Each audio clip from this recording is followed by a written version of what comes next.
What would you do if the world stopped believing in you after just 10 seconds? What if the one man known for crushing dreams with a single sentence suddenly leaned forward, speechless? Stay with me until the end, because this isn't just a story about a song. It's about a moment that changed a life forever. And if stories like this move you, make sure you like this video and subscribe to the channel, because sometimes, one voice can remind millions why they should never give up. The stage lights of America's Got Talent glowed like 1,000 silent suns. The crowd buzzed with restless anticipation as the next contestant's name echoed through the theater. From the wings stepped a slim 27-year-old Filipino man named Mateo Cruz. He wore a simple black blazer over a white shirt, slightly wrinkled from nervous hands smoothing it moments before. His hair was neatly combed back, jet black and glossy under the lights. His hands trembled, not from fear of the stage, but from the weight of everything he carried with him. Back home in Cebu, his mother was watching through a borrowed laptop in their tiny living room. The paint on the walls was peeling. The ceiling fan clicked with every rotation. But in that room, hope filled every corner. Mateo grew up in a neighborhood where dreams were often laughed at. His father had been a jeepney driver who worked double shifts. His mother sold homemade snacks outside a school gate. Money was always tight. Electricity sometimes wasn't guaranteed. But one thing was constant, the old cassette player that played songs by Elvis Presley. Mateo was 7 when he first heard "Can't Help Falling in Love." He didn't understand the lyrics fully, but he understood the feeling. The warmth. The ache. The power. He would stand on a wooden chair, using a spoon as a microphone, copying Elvis's deep vibrato while his father clapped offbeat in the corner. But as Mateo grew older, the teasing began. "Why are you singing old songs?" classmates would laugh. "Nobody listens to Elvis anymore." Even local talent competitions rejected him. "You're good," they said, "but it's outdated." Outdated. That word followed him for years. Now, standing in front of millions, Mateo held the microphone tighter as he faced the judges' table. There sat Simon Cowell, arms crossed, expression unreadable. Next to him were Heidi Klum, Sofia Vergara, and Howie Mandel. Simon tilted his head. "What are you going to sing?" Mateo swallowed. "An Elvis Presley song, sir." The audience murmured. Simon sighed slightly. "We've heard a lot of Elvis." The words weren't cruel. But they weren't encouraging either. The music started. The first note left Mateo's lips and something felt off. His nerves tightened his throat. The pitch wavered. Just slightly. Simon raised his hand. The music stopped. 10 seconds. A wave of whispers swept through the crowd. Mateo's heart dropped into his stomach. For a split second, every rejection he had ever faced replayed in his mind. The laughter. The outdated comments. The closed doors. Simon leaned into his microphone. "Mateo," he said carefully, "right now, it feels like you're trying to imitate Elvis. We don't need another Elvis impersonator." The sentence hung heavy in the air. Mateo nodded slowly. He could feel his eyes burning, but he refused to let tears fall. This was it. The moment where most people walk away. But then he thought of his mother. Sitting in that tiny living room. Praying. He thought of his father, who had passed away 2 years earlier after a stroke. His father's last words to him had been simple: "Anik, sing with your heart. Not with fear." Mateo lifted the microphone again. "Sir," he said softly, voice shaking but steadying with each word, "I'm not here to be Elvis. I'm here because Elvis helped a poor Filipino boy believe that his voice mattered." The room went silent. Simon paused, studying him. Then he leaned back. "Okay. Start again. But this time, don't sing like Elvis. Sing like Mateo." The piano began once more. This time, Mateo closed his eyes. He didn't think about the judges. He didn't think about the cameras. He didn't think about the millions watching. He thought about home. When he sang, the tone was different. Still rich. Still deep. But now it carried something raw. Something honest. His accent wrapped gently around the lyrics. His voice cracked slightly in places, not from weakness, but from emotion. And suddenly, the theater changed. The audience leaned forward. Heidi's eyes widened. Sophia placed her hand over her heart. Howie stopped smiling and simply stared. Simon's expression shifted. Mateo reached the chorus, and instead of mimicking the king of rock and roll, he infused the melody with the softness of Filipino ballads. His voice soared, not loudly, but powerfully. Controlled. Soulful. Real. By the final note, there was a split second of complete silence. Then the entire theater exploded. A standing ovation. People were crying. Strangers hugging each other. The sound of applause thundered like a storm. Back in Cebu, Mateo's mother covered her mouth as tears streamed down her face. Simon leaned forward slowly, almost shaking his head in disbelief. That, he said, was unexpected. The audience laughed softly through their tears. You know what I love? Simon continued. When someone takes a risk. When they stop trying to be a copy and show us who they really are. Mateo, that second performance, that was special. Heidi nodded enthusiastically. You made it your own. Sophia added, I felt every word. Howie smiled. You don't need to be the next Elvis. You're the first Mateo. Mateo's hands trembled again, but this time, from relief. For yes. As the golden confetti fell lightly from above, Mateo looked up toward the lights and whispered, This is for you, Papa. The journey didn't end there. The weeks that followed were filled with pressure. Social media exploded with clips of his audition. Some praised him. Others criticized him for touching a legend's song. Stick to modern music, some comments read. But something inside Mateo had shifted. He no longer sang to prove people wrong. He sang to tell his story. In the semifinals, he blended classic rock with Filipino instruments. In the finals, he performed an original song dedicated to overseas Filipino workers separated from their families. The performance went viral. When the finale results were announced, Mateo didn't win first place. He placed third. And yet, as he stood on that stage, he realized something profound. He had already won. Because back in Cebu, children were now singing Elvis songs again, not to copy, but to feel. Because auditions across the Philippines saw a rise in contestants proudly embracing their roots. Because a once outdated dream had found new life. After the show, Simon met Mateo backstage. You know, Simon admitted quietly, I almost didn't let you restart that song. Mateo smiled gently. Thank you for giving me another chance. Simon shrugged. You earned it. Years later, Mateo toured internationally. Not as an Elvis impersonator. Not as a novelty act. But as himself. And every concert, before singing that first Elvis song, he told the audience about a boy with a spoon microphone. About a father who believed. About 10 seconds that could have ended everything. But didn't. So if you're watching this right now and you've been told your dream is outdated, or unrealistic, or not good enough, remember Mateo. Sometimes, the world stops you after 10 seconds. But if you start again, this time as yourself, you might just leave even the toughest critic speechless. If this story touched your heart, don't forget to like this video and subscribe to the channel for more emotional journeys that remind us why courage matters. Because somewhere out there, another Mateo is waiting for their second chance. And maybe, your support could be the reason they take it. Have you ever been told that your dream belongs in the past? That what you love is too old, too different, or simply not enough?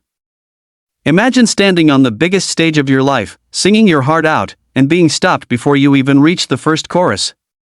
But what happened next shocked everyone watching. Stay with me until the end, Because this story isn't just about a performance, it's about redemption, identity, and a moment that even Simon Cowell never saw coming. And if stories like this inspire you, don't forget to like the video and subscribe to the channel, because sometimes one story can change the way you see your own struggles. The auditorium lights of America's Got Talent shimmered against the glossy black stage floor as 25-year-old Rafael Mendoza walked into view. He was slender, about 5 feet 8 inches, with warm brown skin and neatly styled black hair parted to the side. He wore a vintage-inspired cream suit with a slim black tie, his polished shoes reflecting the overhead lights. There was something quietly old-fashioned about him, not awkward, just different. Backstage, he had whispered a short prayer in Filipino. Not for fame. Not even to win. Just for courage. Rafael grew up in a coastal town in the Philippines where typhoons were frequent and opportunities were rare. His mother worked as a housekeeper overseas for most of his childhood. His father repaired fishing boats, his hands permanently rough and scarred. Music was their only luxury. When Rafael was 8, his father brought home a scratched CD of Elvis Presley. The disc barely played without skipping, but when it worked, the room transformed. Rafael would sit cross-legged on the bamboo floor, listening to the depth in Elvis's voice, the ache, the confidence. It wasn't just music, it felt like strength. As Rafael got older, he began performing at local fiestas and weddings. But trends had changed. Audiences wanted pop hits and viral dance tracks. When he sang classic rock ballads, people politely clapped, but rarely remembered him. "You're talented," one event organizer once told him, "but it's not the right era for that voice." Not the right era. That phrase echoed in his mind as he faced the judges' panel. There sat Simon Cowell, expression cool and analytical. Beside him were Heidi Klum, smiling warmly, Sofia Vergara, radiating glamour, and Howie Mandel, tapping his fingers on the desk. Simon adjusted his glasses slightly. "What will you be singing tonight?" Rafael inhaled deeply. An Elvis Presley classic. A ripple moved through the audience. Some intrigued. Some skeptical. Simon gave a small nod. "Okay. Let's hear it." The band began. Rafael stepped toward the microphone stand, gripping it lightly. The first lyric left his mouth smooth and controlled. His voice carried the deep resonance reminiscent of old vinyl records. The tone was rich, warm, and steady. For 12 seconds, everything seemed fine. Then Simon lifted his hand. The music stopped. The silence that followed was louder than any note. "Rafael," Simon began carefully, "you have a good voice. But right now, it feels like karaoke. Like I've walked into a themed restaurant." A few uncomfortable chuckles floated from the crowd. Rafael's stomach tightened. His palms grew damp. He could feel the heat rising in his face. This was the moment he had feared, the confirmation that maybe everyone back home had been right. Simon continued, "Why should we care? What makes this different?" It wasn't cruel. It was direct. And painfully honest. Rafael looked down at the stage floor for a second. He could walk off. Thank the judges. Smile politely. Blame nerves later. Instead, he raised his head. "Sir," he said softly, "when my mother left to work overseas, I used to sing Elvis songs to feel close to my father. And when my father passed away 3 years ago, those songs were the only way I could still hear his voice in my house." The room shifted. He wasn't trembling anymore. "I'm not trying to be Elvis," he continued. "I'm trying to honor the man who taught me how to be strong." Simon studied him for a long moment. The tension in the air felt electric. "Start again," Simon finally said. "But don't perform it. Tell it." The band restarted, this time softer. Rafael closed his eyes. Instead of copying the swagger and stylized vibrato, he stripped it down. His voice lost the imitation and found vulnerability. There was a subtle crack in the second verse, not from lack of skill, but from emotion rising unexpectedly. The audience leaned forward. He reached the chorus, and instead of belting it with theatrical flair, he sang it gently, almost like a lullaby. The kind of father might hum to a child during a stormy night. By the bridge, something extraordinary happened. The richness in his lower register deepened, but it carried pain, real, lived pain. You could hear the distance between a son and his mother. You could hear the grief of losing a father. You could hear longing. When he finished, the final note lingered in the theater air like a memory refusing to fade. For a split second, there was complete silence. Then Heidi stood up first. Then Sophia. Then Howie. And finally, Simon. The applause wasn't explosive at first, it was emotional. People wiping tears. Hands pressed over hearts. Simon leaned into his microphone slowly. "That," he said, "is why we care." Raphael blinked back tears. "You stopped trying to sound like someone else," Simon added. "And you showed us who you are. That's the difference between an impersonator and an artist." Heidi nodded enthusiastically. It felt honest. Sophia smiled warmly. "You made an old song feel new again." Howie grinned. "I forgot about Elvis halfway through. I only heard you." For yes. Raphael exhaled like he had been holding his breath for years. Back home, neighbors had gathered around a small television in a sari-sari store. When they saw the standing ovation, cheers erupted into the street. But the journey didn't become magically easy after that. Online critics appeared quickly. "Another Elvis copy," some commented without watching the full performance. "Old-fashioned," others wrote. The semi-final round brought new pressure. Raphael almost changed his song choice to something modern. Something safer. Then he remembered his father's advice: if your voice is shaking, sing louder with your heart. So in the semifinals, he blended a classic Elvis melody with subtle Filipino musical influences. A gentle guitar arrangement inspired by Kundiman traditions. It was risky. But it worked. The performance trended worldwide. Comments shifted from doubt to admiration. People began sharing stories of their own parents, their own sacrifices, their own lost connections.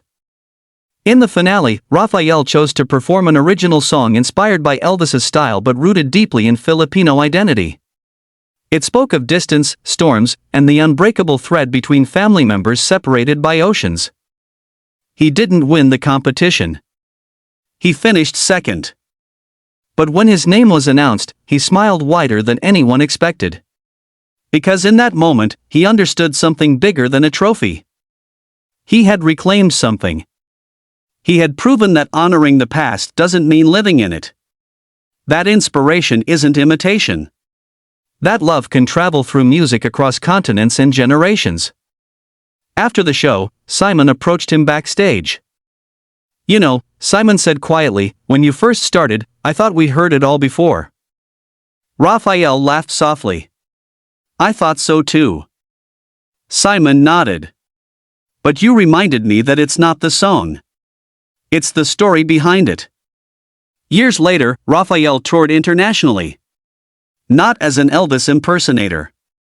Not as a novelty act from the Philippines. But as Rafael Mendoza, a storyteller with a timeless voice. And at every concert, before singing that first classic note, he would say, "This isn't about going back in time. It's about remembering who helped you survive it." So if you've ever been told you're too different, too traditional, too late, remember Raphael. Sometimes the world stops your music mid-song. Sometimes it questions your relevance. But if you find the courage to sing again, not as a copy, not as a shadow, but as yourself, you might just turn doubt into disbelief and criticism into applause. If this story moved you even a little, take a second to like the video and subscribe to the channel. Because somewhere out there is another dreamer holding on to something the world calls outdated. And maybe, just maybe, your support will help them sing one more time. They say it only takes 10 seconds to judge a dream. 10 seconds to decide if someone belongs, or doesn't. But what if those 10 seconds are just the beginning of something unforgettable? What if a voice so unexpected filled the room that even Simon Cowell had no words? Stay with me until the end, because this story isn't just about music, it's about identity, courage, and proving that your roots are your greatest strength. And if stories like this inspire you, don't forget to like this video and subscribe to the channel. Your support helps bring more powerful journeys like this to life. The stage of America's Got Talent shimmered under bright white lights as 29-year-old Daniel Reyes stepped into the spotlight. He was tall and lean, with warm brown eyes and neatly styled black hair slicked back in a subtle vintage style. He wore a fitted navy blue suit with a crisp white shirt, no tie, and polished black shoes. His hands looked steady, but inside, his heart was pounding like a drum. Back home in Manila, his younger sister and grandmother were gathered around a small television, holding hands tightly. They had sold homemade desserts for months to help Daniel afford the trip to America. Daniel grew up in a crowded neighborhood where karaoke machines were louder than traffic. Music was everywhere. But while other kids sang pop hits, Daniel was obsessed with the voice of Elvis Presley. His grandfather had introduced him to those songs on an old radio that barely caught signal. "Listen," his grandfather would say, closing his eyes. "That's not just singing. That's feeling." When Daniel was 13, he performed an Elvis song at school. The reaction was mixed. Some teachers applauded. Some students laughed. "Why are you singing songs from your grandpa's time?" they teased. But Daniel didn't stop. Years later, standing before the judges, he faced Simon Cowell, whose sharp gaze could see through nerves in seconds. Beside him were Heidi Klum smiling with curiosity, Sofia Vergara leaning forward with interest, and Howie Mandel watching thoughtfully. Simon asked the question everyone expected. "What are you singing?" Daniel swallowed. "An Elvis Presley classic." A few murmurs floated through the audience. Simon raised one eyebrow slightly. "Okay, we've had a lot of Elvis over the years." The band began to play. Daniel gripped the microphone stand. The first lyric left his lips smooth, confident, controlled. His voice carried a deep baritone warmth that felt older than his years. For a moment, the audience seemed intrigued. But then Simon lifted his hand. The music cut. The silence hit like cold water. "Daniel," Simon said calmly, "technically, it's good. But it feels like you're playing a character. I don't know who you are." Those words stung more than outright criticism. Daniel's throat tightened. He could feel the pressure building behind his eyes. Years of being told he was outdated. Years of defending his love for old music. For a split second, doubt whispered loudly, "Maybe they're right." Then he remembered his grandfather's voice. That old radio. The nights when typhoons knocked out power, and they sang together in candlelight. Daniel lifted the mic again. "Sir," he said quietly, "I'm not trying to be Elvis. I'm trying to show how his music survived oceans. It reached a small Filipino boy who didn't have much, but found hope in those songs." The audience grew still. Simon studied him carefully. Then he leaned back and said, "All right. Start again. But this time, forget Elvis. Show us Daniel." The band restarted, softer. Daniel closed his eyes. When he sang again, something shifted. He dropped the exaggerated vibrato. He let his natural tone lead. His Filipino accent gently colored the lyrics instead of hiding behind imitation. The emotion in his voice wasn't dramatic, it was sincere. By the second verse, the room felt different. Heidi's smile faded into awe. Sophia placed her hand on her chest. Howie stopped nodding and simply listened. Daniel reached the chorus and allowed his voice to swell, not with imitation, but with memory. You could almost hear the ocean breeze of Manila in his tone. The resilience of a family that had survived storms, distance, and sacrifice. His final note wasn't flashy. It was honest. Silence.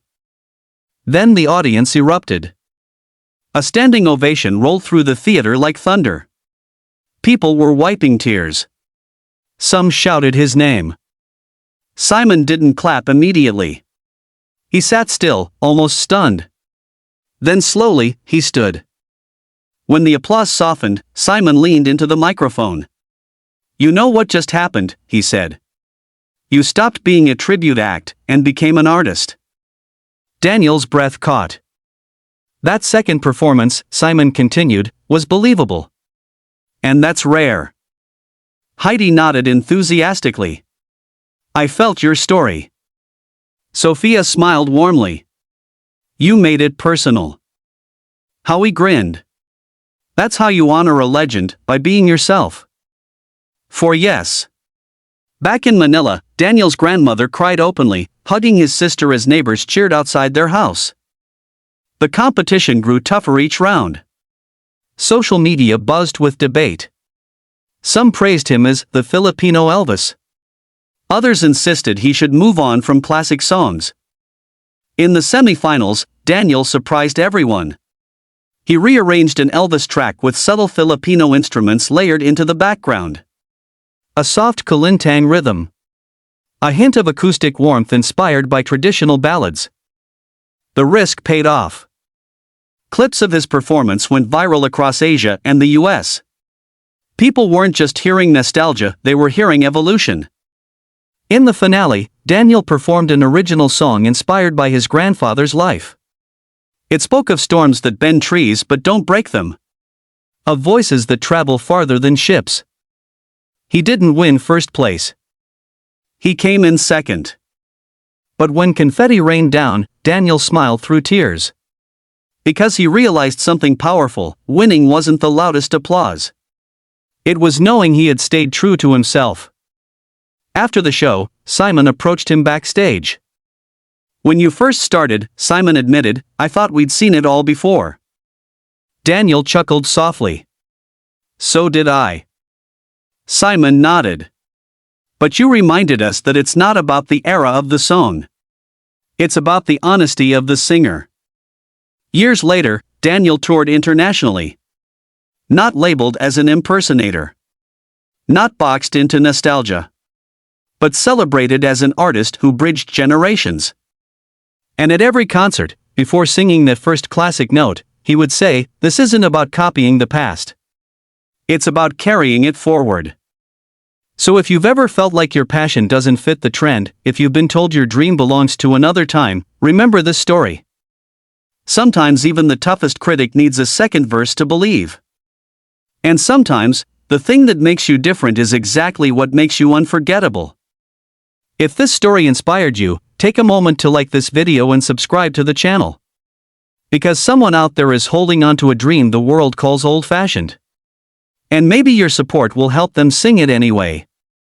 What if the moment that almost ended your dream became the reason the world finally noticed you? Imagine standing under blinding lights, your heart racing, your voice ready, only to be stopped before the first chorus.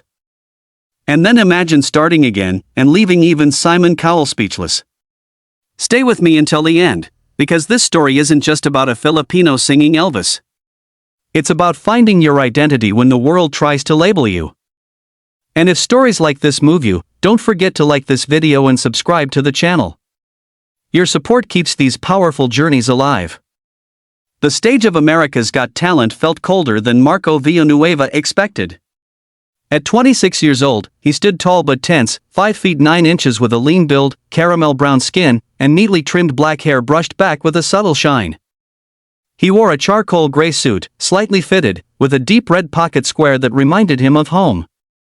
His fingers tapped lightly against the microphone as he stared toward the judges' table. At the center sat Simon Cowell, expression unreadable. Beside him were Heidi Klum smiling politely, Sofia Vergara glowing under the stage lights, and Howie Mandel leaning forward with curiosity. Thousands of miles away in Davao, Marco's mother sat in a small living room painted pale blue, clutching a rosary in one hand. The television volume was turned up so loud that neighbors gathered outside the open window to watch. Marco didn't grow up dreaming of fame. He grew up dreaming of stability. His father had worked construction jobs abroad, sending money home when he could. When Marco was 10, his father returned after an injury left him unable to work overseas again. The family struggled. Bills piled up. School fees became uncertain. But in the evenings, his father would play songs by Elvis Presley on an old speaker. "Listen to that control," his father would say. "That confidence. That's not just talent, that's belief."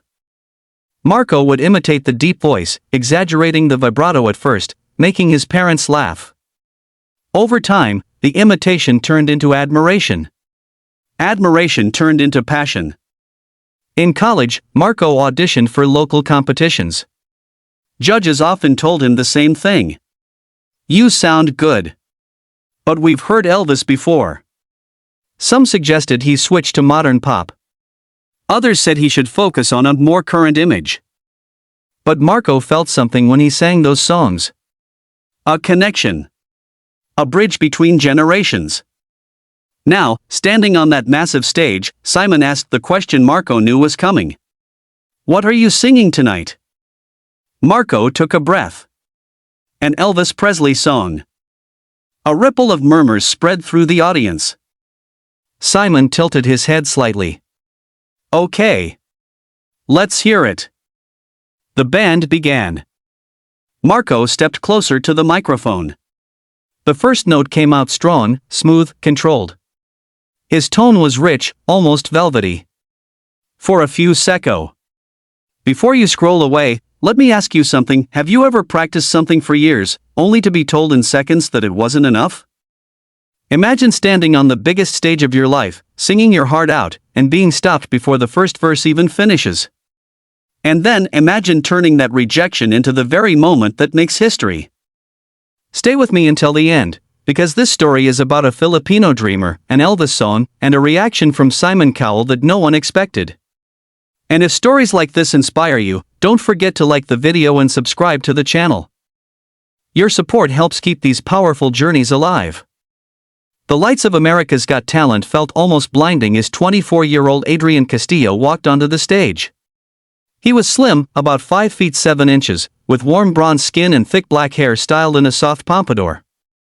He wore a fitted black suit with subtle silver stitching along the lapels, paired with a simple white shirt open at the collar. His jawline was sharp, but his nervous swallow made him look younger than he was. Back in Iloilo City, his older sister sat cross-legged on the floor in front of a small television. Their father, a former seafarer forced into early retirement due to illness, sat quietly behind her, hands clasped tightly. Adrian's love for Elvis Presley began with his father's vinyl collection. On weekends, when money was tight and the power occasionally flickered, they would play those old records and pretend they were in a grand concert hall instead of a cramped living room. "Listen to the control," his father would say. "That's confidence. That's heart." Adrian carried those lessons with him. But growing up, he faced the same criticism again and again. "You're talented," people would say. "But why sing Elvis? It's old. It's done." Still, he auditioned. Now, facing the judges, he locked eyes briefly with Simon Cowell, whose expression was famously difficult to read. Beside him were Heidi Klum with an encouraging smile, Sofia Vergara leaning forward with curiosity, and Howie Mandel watching carefully. Simon asked the question directly. "What are you singing?" Adrian inhaled slowly. An Elvis Presley song. A wave of murmurs rippled through the audience. Simon gave a small nod. "All right." The music began. Adrian's first note was deep and smooth. The richness of his lower register immediately turned heads. For a brief moment, it felt promising. Then Simon lifted his hand. The band stopped. The silence cut through the theater. "Adrian," Simon said calmly, "you have a very good voice. But it feels safe. Predictable. I don't know who you are yet." The words landed heavy. Adrian's heartbeat pounded in his ears. Years of doubt tried to surface. Every rejection. Every comment telling him he was chasing the past. He could end it there. Instead, he looked up. "Sir," he said softly, "when my father got sick, he stopped speaking much. But whenever Elvis played, he would hum along. It was the only time I saw him smile. I'm not trying to be Elvis. I'm trying to bring that smile back. The room fell still. Simon studied him carefully. The audience waited. Start again, Simon said finally. But this time, don't copy. Connect. The band restarted, slower. Adrian closed his eyes. When he sang again, something changed completely. The imitation faded. The swagger softened. His voice trembled slightly, not from fear, but from emotion. He let his Filipino accent gently shape the words. He allowed pauses where the feeling demanded it. By the second verse, the atmosphere shifted. Heidi's eyes began to glisten. Sophia covered her mouth. Howie leaned forward, completely focused. Adrian reached the chorus, and instead of belting it with power alone, he infused it with vulnerability. You could hear a son singing to his father. You could hear gratitude wrapped inside every note. The final line drifted into silence. No one moved. Then, suddenly, the audience erupted. A standing ovation rolled across the theater like thunder. Cheers, applause, even a few visible tears in the crowd. Simon remained seated for a second longer than the others, then slowly stood. When the noise softened, Simon leaned toward his microphone. That, he said, is why context matters. Adrian blinked, trying to process the moment. The first time, Simon continued, you were performing a song. The second time, you were telling a story. And that's what makes people care. Heidi smiled brightly. It felt so real. Sophia nodded. I felt the love in it. Howie grinned. You stopped being an impression. You became an artist. For yes. Back in Iloilo, Adrian's father, who rarely showed emotion, quietly wiped a tear from his cheek.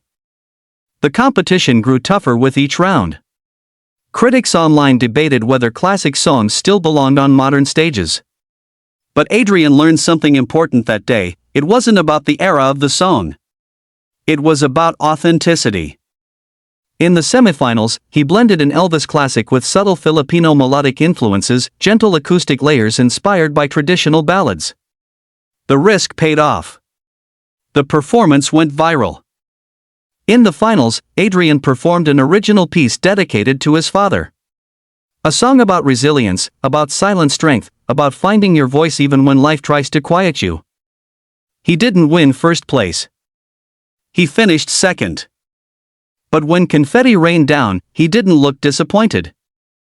Because he understood something deeper than victory. He had taken a song the world thought it knew and made it personal. After the show, Simon approached him backstage. You know, Simon admitted quietly, I wasn't expecting that turnaround. Adrian smiled. Neither was I. Simon nodded. You proved something important. It's not about being the next Elvis. It's about being the first Adrian.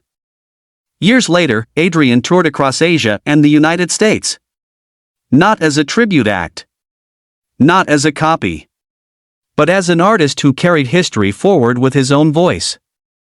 And at every concert, before singing that first Elvis note, he would say, "This song once gave my father strength. Tonight, I hope it gives you some too." So if you've ever been stopped mid-dream, if someone told you your passion was outdated or predictable, remember this story. Sometimes, you just need one more chance to sing it your way. And when you do, even the toughest critic might not believe their ears. If this story touched you, take a moment to like the video and subscribe to the channel. Because somewhere out there is another dreamer waiting for their second verse. And your support might be the reason they don't give up. Stop for a second and picture this. You've waited your whole life for one opportunity. One stage. One microphone. One chance to prove that the voice inside you matters. And then, 10 seconds in, it's over. The music cuts. The judge raises his hand.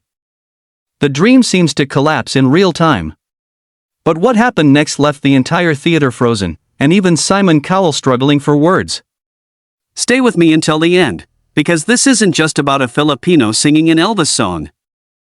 It's about what happens when you stop trying to impress and start daring to be real. And if stories like this remind you to keep going, don't forget to like this video and subscribe to the channel. You never know who needs to hear the next one. The stage of America's Got Talent gleamed under 1,000 white lights as 28-year-old Nico Alvarez stepped forward.